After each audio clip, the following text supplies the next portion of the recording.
दोस्तों, आपका गोपाल आजू का नमन। दीपावली आ रही है।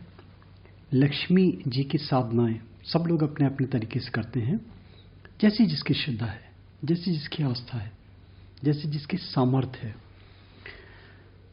देखिए, लक्ष्मी कहाँ रहती हैं, लक्ष्मी कहाँ पसंद करती हैं, लक्ष्मी कहाँ नहीं रहती हैं। बहुत सारी चीज़ें मिलती हैं इसमें, अनेकों।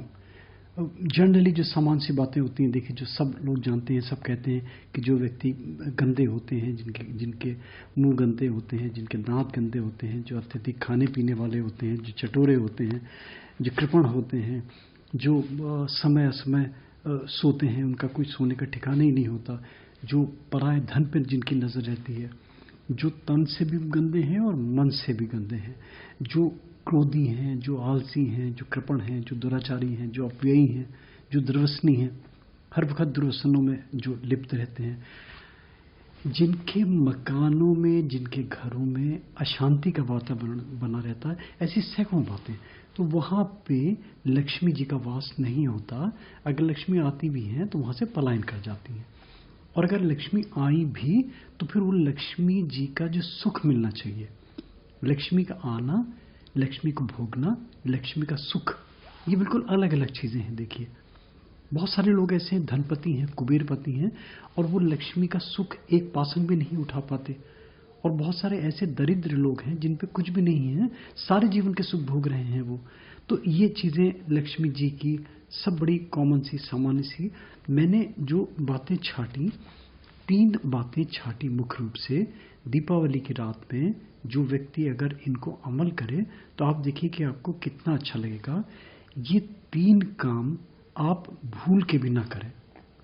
अपना सोचें, अपना बुद्धि और विवेक से सोचें। मानने वाला माने, ना मानने वाला ना माने। जो मानता है उसको भगवान मानने का फल दे, और जो नहीं मानता उसको भगवान ना मानने का फल दे। 3 चीज़ें जो मैंने बहुत स्टडी करी। मैंने बहुत लंबी चौड़ी साधनाएं, अनुष्ठान, पूजा, सारा जीवन ही बीत गया मेरा करते करते। मगर हम क्या है कि हम छोटी छोटी चीज़ें, बहुत ही जो टाइनी चीज़ें हैं, उनको इग्नोर कर जाते हैं। तो हमें वो छोटी छोटी चीज़ें पकड़नी है। गोपालाजू आपको पता है यूट्यूब के माध्यम से वो चीज़ें देता है जो जनरली कॉमन नहीं है लोगों में, जिनको पता नहीं है। ये वो चीज़ें हैं जो हम लोग कभी बैठ के चर्चा करते थे आपस में लोगों से, तो वो जो चीज़ें निकलती थी हमारे परिवार में, हमारे दायरे में, हमारे इष्ट मित्रों में, हमारे एस्ट्रोलॉजिकल फ्रेंड्स में, तो वो चीज़ें जो निकल के आई, 3 चीज़ें मैंने देखा सामान्य रूप से। देखिए दोस्तों, दिवाली में आप जैसे मनाते हैं मनाएं, मगर इसको 3 चीज़ें जो मैं आपको बता रहा हूँ, इनको मनन करें, इनको सोचें अच्छे तरीके से, इन पे ध्यान केंद्रित करें, सोचें। देखिए आप, एक तो सबसे पहला, दीपावली में जो भी जलाते हैं घर में, अपने ट्रेडिशन है, देसी घी के 11 दीपक जलते हैं, 5 दीपक जलते हैं, वो सब करें। जो कुछ कर रहे हैं उससे मतलब नहीं है, मगर लक्ष्मी जी के निमित्त जो दीपक जला रहे हैं वो दीपक अनवरत होना चाहिए, अखंडित होना चाहिए, खंडित नहीं होना चाहिए। खंडित इन द सेंस कि जो लड़ियों वाली, जो हमारी बिजली की जो लड़ियाँ आती हैं, जल बुझ वाली जो दीपक होते हैं, जो जल रहे हैं, बुझ रहे हैं। देखिए, दीपक का जलना और बुझना अपशगुन है। ये कहते हैं ना, दीपक, पूजा का दीपक बुझना नहीं चाहिए, और हम तो उसको बलात् जला बुझा रहे हैं। हम तो ऐसी लड़ियाँ लगा रहे हैं कि जो टिम टिम टिम टिम कर रही हैं, जल रही हैं, बुझ रही हैं, जल रही, बुझ रही हैं। वो एक ऑर्नामेंटल वैल्यू तो ठीक है उनकी, घर का डेकोरेशन करने के लिए या पूजा का डेकोरेशन कर रहे हैं, मगर जो पूजा, जहाँ लक्ष्मी साधनाएं करने जा रहे हैं, आप लक्ष्मी जी की उपासना करने जा रहे हैं, तो वहाँ पे भगवान के लिए ऐसा दीपक न जलाएं जो टिमटिम करता हो, जो जलता बुझता हो। ऐसा दीपक जलाएं जो अनवरत जलता रहे, अनंत अनंत जलता रहे, वो बुझे नहीं। वो दीपक आपको फल देगा, वो दीपक आपका फलीभूत होगा। एक तो ये चीज़ दोस्तों। दूसरी बहुत इंपॉर्टेंट चीज़, पूजा की थाली सजाते हैं, उसमें नैवेद्य है, उसमें वस्त्र हैं, उसमें धूप है, उसमें दीप है, उसमें धन है, उसमें जो भी, उसमें सिक्के हैं, जो भी अपने अपने तरीके से। और कुछ लोग तो बिल्कुल उसको एक स्टेटस सिंबल बना दिया, एक ऐश्वर्य का साधन बना दिया कि बहुत बड़े थाल में वो डॉलर सजा दिए, फॉरेन करेंसी रूबल सजा दिए, पाउंड सजा दिए, नोटों के जो 5-5, 1-1 हज़ार रुपये के नोट जिनमें दिवंगत आत्माओं के जिनमें चित्र बने हुए हैं वो रख दिए। टंकण करे हुए सिक्के बहुत सारे आते हैं। बहुत सारे लोगों को कॉइन जो कलेक्टर्स हैं उनको शौक होता है पुराने सिक्के जमा करने का। वो पूजा की थाली में उन दिवंगत व्यक्तियों के सिक्के जो टंकण करे हुए होते हैं वो रख देते हैं। इसको मनन कीजिए कि जो हम पूजा कर रहे हैं उन पूजाओं में क्या इन दिवंगत व्यक्तियों की पूजा शामिल नहीं हो जाएगी? तो क्या लक्ष्मी जहाँ पूजा कर रहे हैं, जहाँ सनातनी पूजा कर रहे हैं, जहाँ वैदिक पूजा कर रहे हैं, वहाँ पे अगर हम आत्माओं की इस प्रकार से नोट के करेंसी की फॉर्म में पूजा करेंगे तो क्या अच्छा लक्षण है क्या? ये अपने बुद्धि और विवेक से सोचिए। मैं इसको डिस्करेज करूंगा। मैं कहता हूँ ठीक है, पहले क्या होता था, पहले हम लोग वो सिक्के रखते थे जिनमें देवी देवताओं के चित्र बने हुए होते थे, लक्ष्मी गणेश जी के चित्र बने हुए होते थे और देवी देवताओं के चित्र बने होते थे। वो सिक्के रखे जाते थे, या केवल चांदी का सिक्का रखते थे। अगर सामर्थ्यवान है तो सोने का सिक्का रखते थे और धातुओं के सिक्के रखते थे, मेटल रखते थे। मगर उन सिक्कों में वो चित्र, वो आकृतियां नहीं होती थी जो दिवंगत व्यक्तियों की होती थी। तो वो क्या है कि थाल सजा दिया, वो लोगों को हम पूजा कम कर रहे हैं, डेमोन्स्ट्रेशन ज़्यादा कर रहे हैं, लोगों को दिखा रहे हैं कि हमारे पास इतने डॉलर्स हैं, हमारे पास इतने पाउंड्स हैं, हमारे पास इतने रूबल्स हैं, हमारे पास इतनी फॉरेन करेंसी है। थाल भर दिया, लक्ष्मी जी की पूजा कर रहे हैं। दोस्तों इसको डिस्करेज करें, ये नहीं करें बिल्कुल। एक सिक्का रखें, लक्ष्मी गणेश जी का सिक्का रखें, कोई यंत्र का, तांबे का हो, कोई और किसी मेटल का हो, वो रखें, उसकी पूजा करें, उसकी आराधना करें। और तीसरा दोस्तों जो सबसे इम्पॉर्टेंट चीज़, ये दीपावली की पूजा में लक्ष्मी पूजन के समय और वैसे भी जनरल रूप में, देखिए एक बहुत बड़ा वेद होता है हमारे धर्मशास्त्रों में। गणपति जी की पीठ की पूजा नहीं करी जाती। कहते हैं गणपति जी की पीठ में अलक्ष्मी का वास होता है। अलक्ष्मी लक्ष्मी की बहन, यानी कि विपरीत बिल्कुल उसका, दारिद्र्य।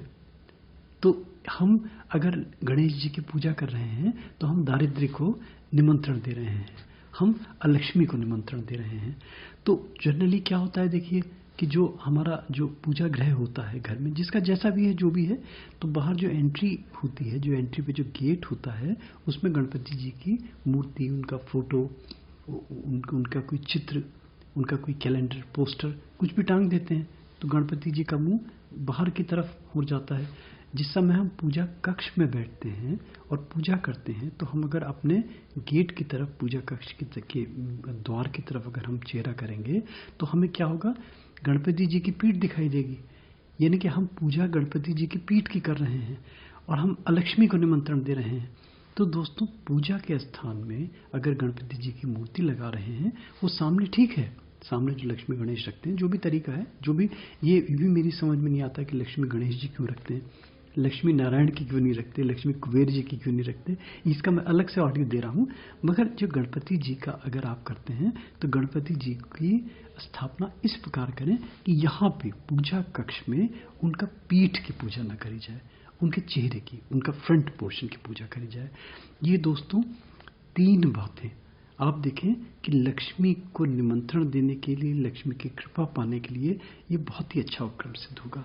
और दोस्तों एक सबसे अच्छा जो मैं मानता हूँ, जो शास्त्रों में लिखा हुआ है, जो मानते हैं, जो वेदों में लिखा हुआ है, यानी कि जो हमारे धर्म ग्रंथ हैं, उसमें कमल के पुष्प को माना गया है कि लक्ष्मी जी की जो उत्पत्ति हुई वो कमल के पुष्प से हुई। तो कितना पवित्र कमल का पुष्प हो गया। और कमल के पुष्पों के जो 3 वर्ण बताए हैं, यानी कि रक्त वर्ण, उसका श्वेत वर्ण और नील वर्ण, इनमें क्रमशः ब्रह्मा, विष्णु और महेश 3 देवताओं का वास माना गया है। तो ये, और कमल का पुष्प लक्ष्मी जी को सबसे ज्यादा प्रिय है। अगर नील वर्ण कमल मिल जाता है आपको दीपावली की रात में, पूजा से पहले आप पूजा कर रहे हैं, लक्ष्मी जी के चरणों में एक कमल का पुष्प अगर नील वर्ण मिलता है, नहीं मिलता तो जो भी सुविधा से आपको मिल जाए उसको रख लीजिए आप, और वहाँ पे बैठ के जो भी अपनी पूजा, आराधना, जप, तप, अनुष्ठान जो भी कुछ कर रहे हैं फिर करें, और वहाँ बैठ के कमल अर्पित करके माँ के चरणों में लक्ष्मी जी का जाप करें, लक्ष्मी का मंत्र पकड़ लें कोई। लक्ष्मी जी के बहुत सारे मंत्र हैं, वो फिर विषय लंबा हो जाएगा। वो अगर कोई कहेंगे तो मैं नीचे इसके फुटर में मंत्र भी डाल दूंगा कुछ, ताकि जो जाप करें। दोस्तों, ये छोटी सी बात लक्ष्मी जी को प्रसन्न करने के लिए, लक्ष्मी जी की कृपा पाने के लिए, लक्ष्मी जी का अस्थायी वास घर में करने के लिए, और सबसे बड़ा लक्ष्मी सुख बटोरने के लिए। मैं फिर बार बार कहता हूँ, देखिए, लक्ष्मी का आना, लक्ष्मी का सुख भोगना, ये दो अलग अलग चीजें हैं। मैं कहता हूँ लक्ष्मी आए ना आए, वो लक्ष्मी का सुख भोगे हम। दोस्तों, बहुत छोटी छोटी बातें, बहुत छोटी सी चीज़ें जो बताई आपको अच्छी लगे तो प्लीज़ यूट्यूब में सब्सक्राइब कीजिए दोस्तों, गोपाला जी को लाइक कीजिए। थैंक यू दोस्तों, thank you, thanks for sharing Gopala ji.